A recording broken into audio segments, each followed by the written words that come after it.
Welcome everybody. Thanks for gathering around the telescope with me tonight. I've been doing a series of observing programs. I have one for Taurus, one for Gemini, and one for Redness, and I'm going to introduce you tonight to Taurus. I'm going to be pausing at different points to pop over to Live Sky, which is the online version of Sky Safari. I'm going to be talking about some of the hops and some of the objects and where they're located so you can see it. This is going to end up being a long video. Might break it up into beginning, intermediate, and advanced, so it can be a little shorter. But anyway, when most people think of Taurus, they think of the bright stars Aldebaran, glowing orange, the V-shaped Hyades, and the unmistakable shimmer of the Pleiades, which are there. It's one of the first winter constellations many learn to recognize, and often one of the first that we think we've finished. But Taurus really is far from finished. There's a lot there beyond the bowl. Okay, this observing plan is built for 10 to 20 inch Dobsonian telescopes. There will be some things in here that if you're using a smaller refractor you can do. Imaging, you can probably get most of these things down. There's some really interesting objects there. It's designed to reveal Taurus as a nebula-rich structure filled deep sky playground. This is not just a Messier tour. It's a layered journey from easy showpieces to faint, low contrast challenges hiding in the Taurus Molecular Cloud. We'll begin with the foundation objects, bright clusters and nebula that will help you to calibrate your eyes or your imaging and your expectations. Then we'll move into intermediate targets where structure, texture, and contrast begin to matter more than the brightness of the object. And finally, for those steady, transparent nights, we'll push into advanced territory. These are going to be ghostly reflections, nebula, subtle dark lanes, and faint galaxies few people associate with Taurus at all. Something there for everybody, I hope. Take your time with this constellation. Taurus rewards wide fields, low power, filters used sparingly but appropriately, and patience. Revisit objects, sweep between them. Let the sky teach your eye what to look for. If you're imaging, get on your image, and really there's some great things that can challenge your imaging skills here as well. This is a fantastic constellation. It's one of my favorites in the winter to hone either your observing skills, your imaging skills, or both. Let's begin with the foundation level when Taurus first opens the door. So for beginning observers or imaging, these are bright, obvious, and confidence-building items. You can notice here open clusters. We've broken this up by open clusters, nebula, galaxies, and bonus objects. And so we'll just kind of go through what they are, and then we'll show where some of these are. M45, the Pleiades. It's a wide field showpiece. You want to use low magnification, low power eyepieces on this one. Look for some reflection haze among the stars. Hyades clusters, MEL 25, naked eye masterpiece. NGC 1647, which is a large, bright, open cluster. NGC 1746, loose cluster near the Hyades. NGC 1817 is a rich scattering of stars. NGC 1750 is another bright but sparse open cluster. And NG 1807, it's a compact cluster near NGC 1817. Okay, the nebula, M1 Crab Nebula, supernova remnant. Most people will probably have seen it. If you haven't, you got to put it on the checklist just because of what it is. It's a remnant of that star that blew up in 1054. NGC 1555, Heinz Variable Nebula, very subtle glow to it, very beautiful object to go see. NGC 1435, Merope Nebula, it's a reflection nebulosity. IC 349, Barnard's Merope Nebula, tiny but fascinating. And then NGC 1514, it's a planetary nebula with a central star that you can see. Galaxies, easy for Taurus, NGC 1550, bright elliptical. NGC 1589, a small condensed galaxy. Bonus objects, NGC 1409, a small open cluster, and NGC 1417, a dense cluster. So that's what we're looking at. I am going to break this up into 3 videos, I've decided, as I'm doing this.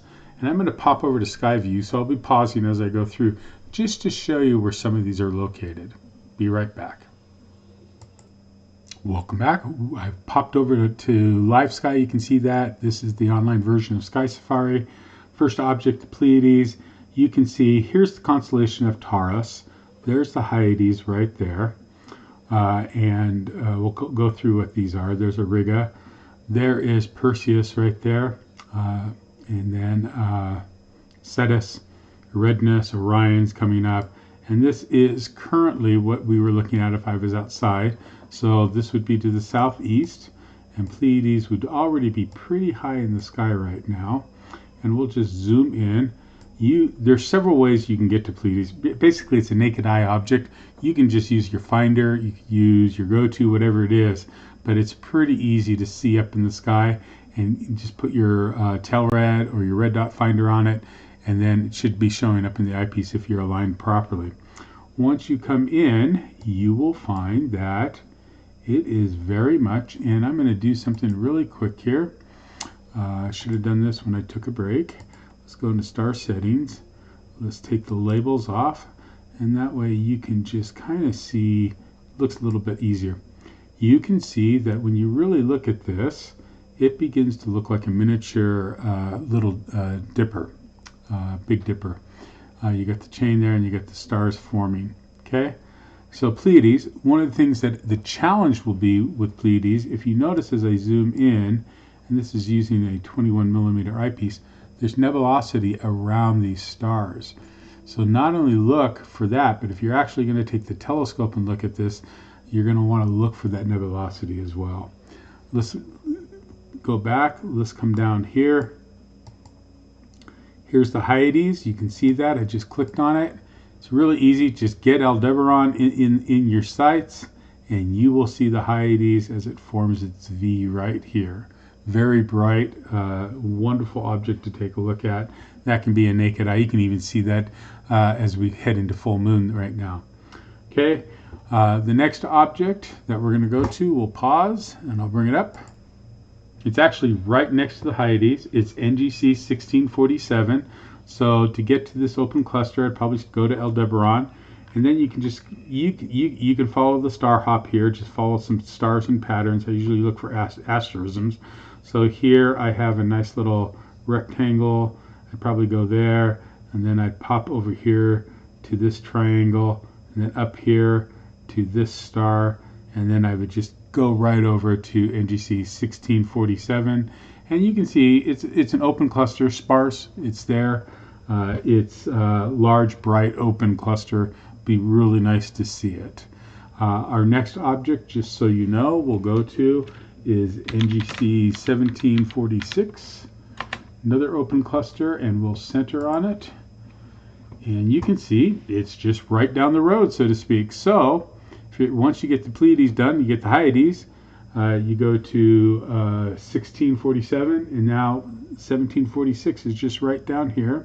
Probably here, I would probably start right here at Elnath, and then I would go, let's just bring it back up in the search. Just see 1746, there we go. Center on it, and I'm right there. Once you go to Elnath, you can do star hop over here to this bright star, come down, you'll see a little square here, go to this bright star, work your way down here, and then NGC 1746 will be here. It's a very loose cluster that's just down and across from the Hyades. So well worth your time here. So next one, NGC 1817, and the center on that. You can see this one's a little bit smaller, okay? It is down from Aldebaran. You could probably come to that middle bright star right here, and we'll just go there. That's Mu Tauri, and we'll bring up 1817 right back, and center it. And once you get there, pretty easy star hop down. You can just follow some chain of stars, look for that chain, and then the little triangle here. NGC 1817 will be right there next to it. And you can see here that as I zoom in 1817, it's just a rich scattering of stars here. Anyway, so there you go on that one. Next one is 1750. We'll get there really quick, if I can spell right. Go, we'll center on that. That's going to take us back up right here. Okay, it is part of a bright sparse cluster located within 1746. So when you go to 1746, that's one adjustment I should make here. 1750 is part of that loose open cluster. So let's just bring that up again so you can see it. You will see that it is part of that larger cluster of 1746. So when you see that one, look for it there. We'll make that adjustment really quick. And then going back over to Live Sky, the next one that we have is 1850. So we'll bring 1807, sorry. 1807. And we'll bring that up and center on it. You're going to see that's the one right next to 1817. You have 1807 compact cluster, and like it says right on the report, on the observing report, if you look at it, it is right next door to 1817. So we'll just add that here and pause while I do that really quick. Alrighty, so open clusters probably even start early this coming week if you want on that. I'd get a couple days past full moon, but it's right out there. We're going to move on now in the report to some nebula, and what they call nebula. This is actually a supernova remnant. We're going to go to Messier 1, the Crab Nebula, and we will center on that. One of my favorite objects. I find it pretty easy to get to. We'll come back on it. I usually start right here at Zeta Tauri, and then what I do is I come up here to these three stars, and I take this little quadrilateral right there. I'm going to come back up over this bright star. I look for that T right there. Then I come over to this crescent of stars. Or if you want, you can come up here to these, and then this chain will lead you right up to it. But M1, supernova remnant from the supernova 1054, beautiful object. Use an O3 filter on this and see if you can get some structure if you had a dark enough sight. Just some hints there. You should see some model texture if you have a good site and good location. Pretty easy to get to. Next one, NGC 1535. This is called Heinz Nebula. It's a variable nebula. It's really not, I don't know why I did 1535. Let's reschedule that. NGC 1555. Get back into Taurus now. You can see that this is Heinz variable nebula. It's just up from the Hyades. So you can pick one of these two stars. I usually come right here to AN. And there's Heinz. What I usually do, I'll zoom in here. Like I was on Sky Safari, I usually come up to this bright star, follow the faint one, get to these two, and then I just come up from there. And Heinz variable is a fun object. We'll take a filter, try to take a look at it. You can see it's the bright star that's illuminating that nebula, and actually it varies, and so this is an object you probably want to look at multiple nights, even over the course of a month, and see how the nebula varies on that. Wonderful object to take a look at. Let's go ahead and go to our next one, NGC 1435, Merope Nebula, and you can see it comes up right there. This one's a part of the Pleiades. So you can see here, it's around this star here, and you're looking for the nebulosity around that star. Okay, so there you can see it. It's right there, and we will make that note. So the next one is IC349. So here was NGC 1435, and IC349 is around this star in the Pleiades. Very faint, but see if you can find it. It's tiny, very fascinating to look at. Try some filters on it. let me know which filters you think work best on it. Okay, and then the last one for the beginners on this one is NGC 1514, and we'll center on that. It's a planetary nebula. You should be able to see the central star on this, and we will come back to that. I just want to come out here. It is in Taurus. You can see, I will just bring up the info on it really quick. It's a planetary nebula in Taurus, but it's actually pretty close to Perseus. And so I would probably start here and go to Zeta Perseus, and then I would come down and bring up 14. And then I would just do the star hop from that star right there in Perseus, come down this chain of stars, bright star, here a chain of stars right to 1514.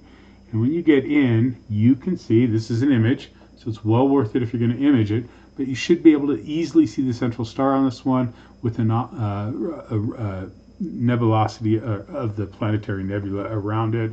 Try an O3 on this one. And try UHC and see which one you think shows it the best. Okay, if you're at a dark enough site, you'll be able to do that. So we're going to pop over to some galaxies really quick for the beginners here, NGC 1550. And we will pop out, and we're going to pop down here, bring up the info here. You can see it's an elliptical in Taurus. It is down pretty far south, out in the middle, kind of nowhere, almost down closer to Orion. You're probably going to want to make the hop. I don't know. I would probably start here in Taurus and just follow these 3 stars to these 2 stars. And then as I work my way down with my finder scope, find that trail of stars, this, and come over there. Like I said, you could also start over here in Orion on one of the bow stars, and then just work your way over that way as well. But it's an elliptical, nice galaxy, fun galaxy to take a look at. Anyway, next one, NGC 1589. And we will center on that. And that's not too far away. Again, if we look at the info on it, just bring it up. It is in Taurus, even though it's actually pretty close to Redness and Orion. This is one I would definitely hop from either. I'd probably go from Orion and work my way over. You could start in a Redness and work your way up as well here. Either way, small galaxy. It's by an interacting pair right here, 1587 and 1588, which is actually, if you get those, they're part of river rafting in a Redness that we'll talk about in another post. So the bonus objects for the beginners level is NGC 1409. And we'll bring that up. And you will see as I bring the info up here, it's a spiral galaxy in Taurus. Make sure I got the right one. It listed as a small open cluster on the thing. It's actually an interacting galaxy. It's interacting with 1410. So well worth your time to hunt that one down out in the middle of nowhere. You might want to start from Cetus, you might want to start from Eridanus, and I'd probably start from Eridanus and work my way up. So 1409 is the last galaxy for the beginners list that will go. The galaxies are a little more challenging at a beginner level, I admit that, but well worth your time to hunt them down and just take a look at what you got done. So we're going to stop the video here since we've been going for almost 20 minutes. It's about just over 19 minutes. And we'll do the next video for the intermediate level people who want to go observing or imaging and look at those objects here in Live Sky, Sky Safari. We'll be back. Hope you have clear skies. Hope you're finding this useful and helpful.